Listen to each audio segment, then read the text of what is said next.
Welcome to the Cape Cod Community Media Center Gallery. I'm your host, Linda Sandu, and we are here today with a very talented Hugh Gilderson. Hugh, welcome. Thank you. It's a pleasure to be here. I want to do a disclaimer for you so you're not uncomfortable. You might have a few coughs. You've had a bad cold that you're recovering from. So.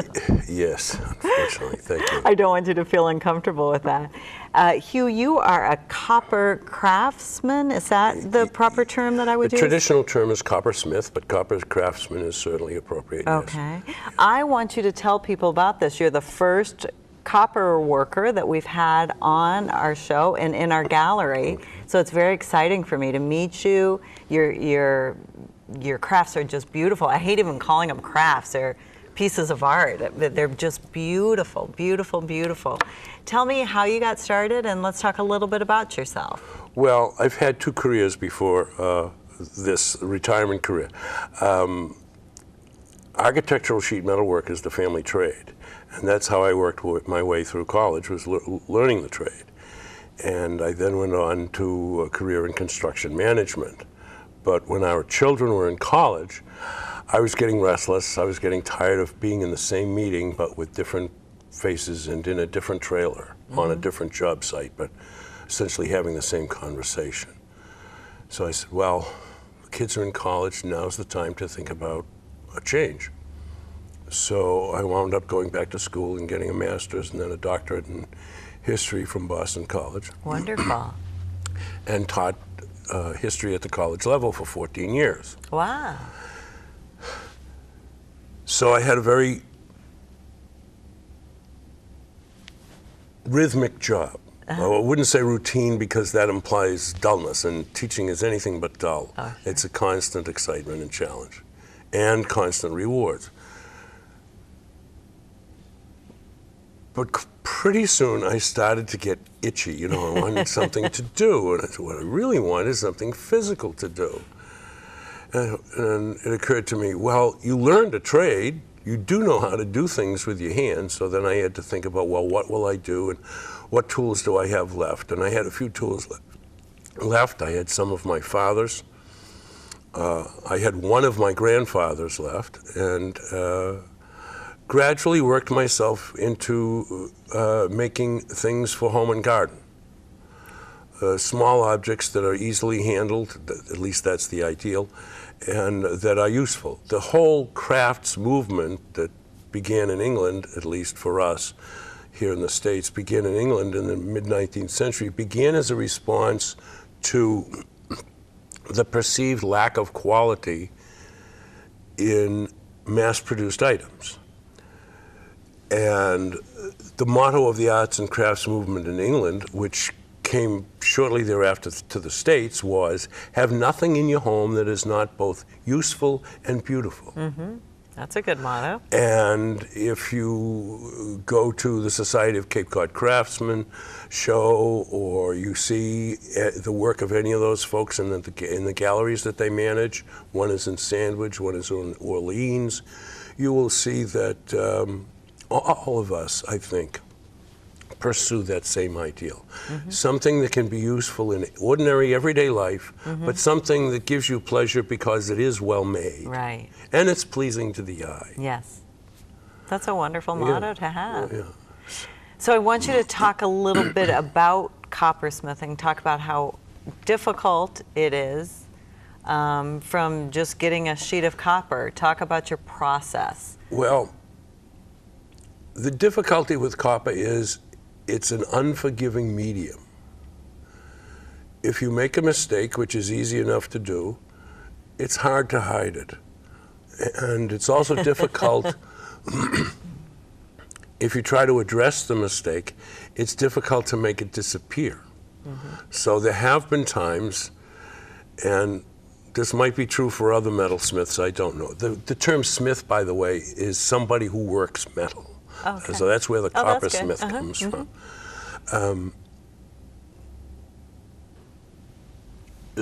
I think I'm not alone in this, that having just been about 60 seconds away from completing a piece, except for the final step of dressing it and polishing it, and ruining it, making a mistake that you can't hide. So that's the difficulty. The other challenge, I think, is common to all craftspeople, and that is to take the idea and make it into a piece that is pleasing to look at and a pleasure to use, that actually works the way you originally conceived it. Absolutely. And sometimes that takes a lot longer. You go through many more drawings and many more preliminary designs, and you find out, oh, it won't stand up this way. You know, oh, it tipped over. Oh, well, no one's going to buy that. You know, I make watering cans and vases, and they have to stand up.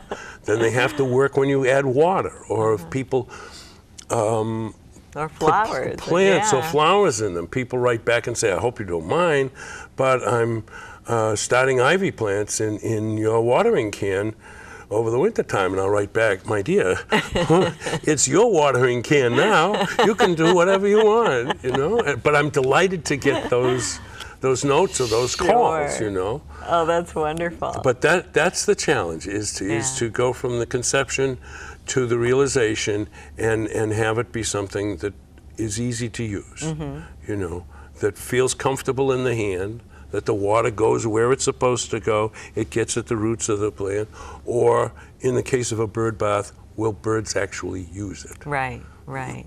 Now talk about how you, with the copper, how do you finish your copper? Is it all shiny? I mean, that's, and then you let it age on its own? I leave it naturally. Okay. And I do that because I guess it's the purist in me, which, and I think this applies to lots of trades. People in crafts, people are not willing to do certain things to their work. You know, we have a neighbor at the end of our short street who's building his own. He's a builder, and he's building his own home about 10 or 12 years ago. And we were sitting there one morning at our driveway, leaning on our trucks and having coffee, and he said, well, Hugh, he said, I'm trying to decide if I'll get the green or the pink vinyl siding. Or maybe it'll be aluminum. And he looked to see what I was going to say. And I knew he was pulling my leg. Right. He is a Cape Cod carpenter, you know. Yeah. He'd throw himself off the Bourne Bridge before he did that. You know, he's going to put cedar shingles on, you know, and it's going to look natural. There's certain things he's not going to do. Absolutely. You can apply a lacquer. The problem with applying a lacquer is then the copper gets a hard-looking finish to it. You begin to realize that it's not the way it's supposed to look. The appeal of copper is different from that of all other metals. It has a warm feel and look to it. Yeah. Other metals don't. They look and they feel cold. That's the way they appear. Some of them look very strong, nice iron, for example. You can leave it unfinished, it has its own appeal. Sure. But some people have asked me over the years to patina it, which I can do. Patina is not like rust, by the way. Rust is corrosion of the iron or the steel. The patina is a naturally occurring protective finish that happens to copper, which will actually prolong the life of the copper. So in the instance of things that people are going to leave outside, their bird baths or some of their watering cans, it will very slowly acquire an oak leaf brown color, and then gradually, over time, there's something about the Cape Cod climate, I'm not quite sure what it is. It takes much longer for copper to turn green here than it does in other parts of the country. Interesting. Yeah. So I prefer to let nature take its course. In part because I'm keeping faith with the tradition. You know, coppersmithing, like pottery, like weaving, like growing food, those are the oldest of our arts. Those are the oldest of our crafts. And they're all about the same age, somewhere in between 6,000 and 10,000 years old, depending on what part of the world you're talking about. Wow. But those all developed together. And well, the old timers didn't do it, so I'm not so sure I should. I don't want to. there's a tradition in the craft. Don't think you're smarter than your ancestors. Sure. You know, if they didn't do it, there are probably good That's reasons why not. The old So I don't just reinvent let the it wheel. be. And the thing is, my work does not appeal to everyone. But there are people who already have a liking for copper Oh, yeah. before they see my work. Absolutely. And so I don't need a lot of explaining. Mm-hmm. Now, there are people who think, oh, it's nice, it's a pretty piece, but copper, I'm going to have to polish it all the time. I don't want to be polishing copper. I want to be at the beach. Exactly. You know, I want to go do something else. I don't want to be sitting home polishing copper like my grandmother did the silverware.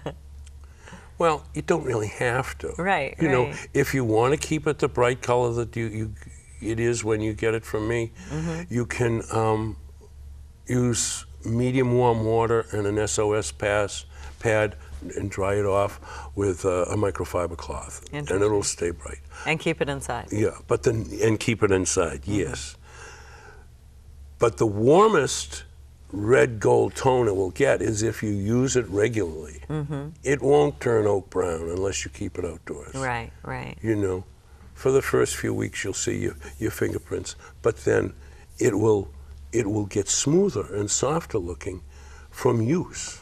That's wonderful. Just as some other things, some leather things. Sure, If the same thing absolutely, happens. Oh, yeah. it's even better than when I bought it. That's right, You that's know, right. some people have sweaters that, you know, their spouses would love to throw out, but no, it's so much better than when I bought it. That's right. That kind of. Yeah. Oh, that's wonderful. Yeah. What? Tell me about some of your favorite projects that you've done. My favorite is the most recent, is the Near East vase is That's what I call it, beautiful. because the inspiration for it came from somewhere in that region, and exactly when, I'm not sure, but it was something that just kept appearing to me, and it took time to develop into an actual piece. Right now, it is definitely one of my favorites because I wasn't sure about it. It's not the most symmetrical piece I've made,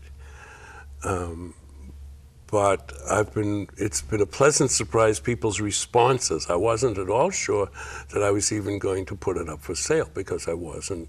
Oh, I didn't know. You know. really? Oh, But well, you always have your doubts. Yeah. At least I do. Right. You need to see, do people like what you see? Sure. You know? Yes. And it's a new piece this year. Nobody's seen it before August. And so far people are pleased with it, so I'm pleased. That's great. So that's a pleasure. How long did it take you to make that piece? I noodled with that for about a year before I began to make it. Wow. And I have no idea how long the first one took to make. The thing about this is I had to learn over the years. I've been doing this now, this third life of work, for about 14 years now. Wow, good for you. And what I had to learn to set aside was the time it takes Yes. to make something. Absolutely. That was the first hard lesson. And that has something to do with the way I was trained. You know, this should only take so many hours Sure. or so many days of labor to get this much of the building completed. Blah, you know. And the construction industry is very time sensitive, you know. I can remember having what they call a pre-construction meeting with the owner, with the major contractors there and the owner's representatives, and saying, okay, we're moving in on the second week of next month and we'll be leaving on the first week of the 16th month. And they said, well, how can you know that? The whole project's based on that happening. That's right. That's right. That's how you got the price you did, because we figured out we could do this in 16 months and not 20. And people would go, well, that's all very nice, but they'd be astonished to see, well, you're that it was leaving. actually done. You're done. Yeah, that's right. So that's right. I had to put away take that pressure away, get rid of it. Never mind how long this is taking. What the object here is to make something that is useful and hopefully beautiful, you know, or at least pleasing to look at. Right. And each one's one of a kind. Yeah. And then the next step was to learn to get the ego out of the way and let the hands and the eyes do what they've learned over time. You know, it's not because the hands learn how to make things. They learn how to solve the problems that are new to each piece. Each new piece, even though it might look like something else I've already made, has new problems. Because there are only two hands, and there are a lot of days when I wish, gee, I really need somebody else to hold this while I do this, even if they could just one hand and hold that. So you have that to deal with. And the way to get to the desired end is to just let the eyes and the hands do what they have learned over time, and stop worrying about what you heard on the news, stop worrying about all the other matters, and just try to get out of the way and do the work, and let the piece take shape. It's a hard thing to do. Well, a craft is a practice, Right. you know, and this is what we practice, you know. My father told me years ago what he had been told by his father and grandfather. The only way you're going to get any good at this, or anything at all, is to practice. Absolutely. You have to try to do it better the next time, and don't stop. Yes. Don't stop and say, well, now I know how to do that. No, keep that up, keep going. Now with coppersmithing, do you, what you talked about, if there's a mistake or they're hard to cover up the blemishes or whatever, do you keep going with it, or do you say, I have to stop that one because it's wrecked and start all over again? Well, sometimes what I do is I say, all right, that's it. You're done for the day. Leave that over there. Close the shop. Do not kick the cat, you know. Don't yell at the wife. Be careful of the chipmunks when you step out of the shop, because the chipmunks live under my shop, and so I have to be careful when I step outside, because they can be sitting there having lunch, you know. Oh, geez. You know, and, oh, he's here, you know. So you have to be careful. So just, all right, that's done for the day. We'll do more on that another day. Maybe we can make that mistake disappear. You know, or maybe we can't, and we salvage the parts that are salvageable, and we start over. Not a bad thing. No, it's good. Well, you know, I think any art, and possibly any profession, I don't know about some of the professions, but certainly in the trades, some of it is about making yourself into a certain kind of person. Yes, absolutely. You know? Absolutely. Yeah. It's the best therapy money can buy. Yeah. Without question. Hugh, it's been great talking to you. Thank you very much. It's been a pleasure to be here. We're having your works of art throughout the month of October. Okay. We're looking forward to that. You're having an opening where people can come and meet you and visit with you the first Monday of the month. I believe that's October 7th. We're looking forward to it. Thank you so much. Thank you. I'm Linda Sandu. We'll see you next time on The Gallery.